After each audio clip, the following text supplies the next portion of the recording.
Drone of death. The hum of the drone's propellers echoed through the quiet suburban neighborhood, a mechanical witness hovering high above. Its owner, Carl Preston, leaned back in his worn chair, the glowing monitor before him displaying a bird's-eye view of manicured lawns and winding streets. Carl wasn't spying. He was indulging his hobby of aerial photography. At least that's what he told himself. That evening, however, the drone captured something Carl couldn't ignore.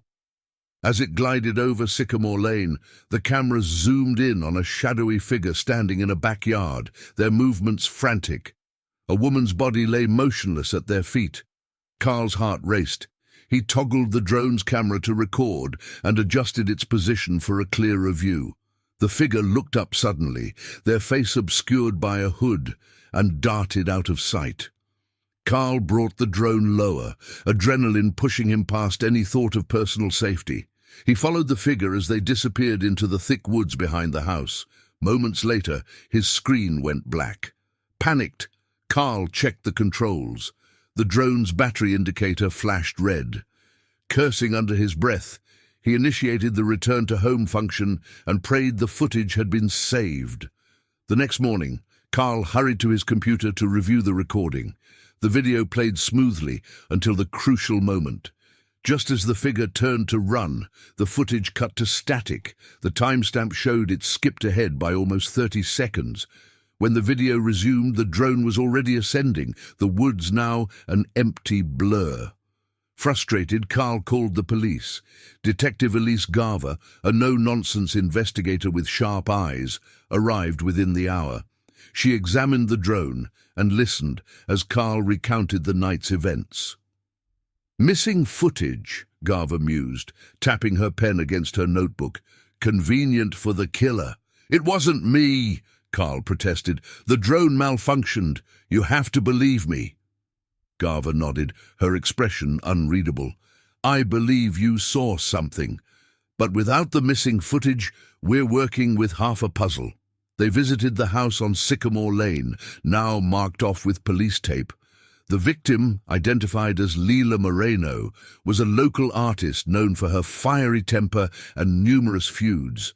Neighbors whispered about heated arguments with a former lover, financial disputes, and jealous colleagues. "Plenty of suspects," Garver remarked as they stood in the backyard, "but no clear motive for murder." Carl glanced uneasily at the woods. What if the killer saw my drone and tampered with it? Maybe they have some kind of device that blocked the signal. Garver raised an eyebrow. "That's quite a theory. Have you upset anyone recently?" Carl swallowed hard. "Not that I know of." That evening, Carl couldn't shake the feeling of being watched. He double-checked his locks and closed all his blinds. As he sat in his dimly lit apartment, reviewing the footage for the 10th time, his phone buzzed with an unknown number. Hesitant, he answered. "Stop looking into this," a distorted voice warned. "You're already in over your head." The line went dead. Carl's hands trembled as he dialed Garver's number. "Someone's threatening me," he blurted. "They know I'm involved."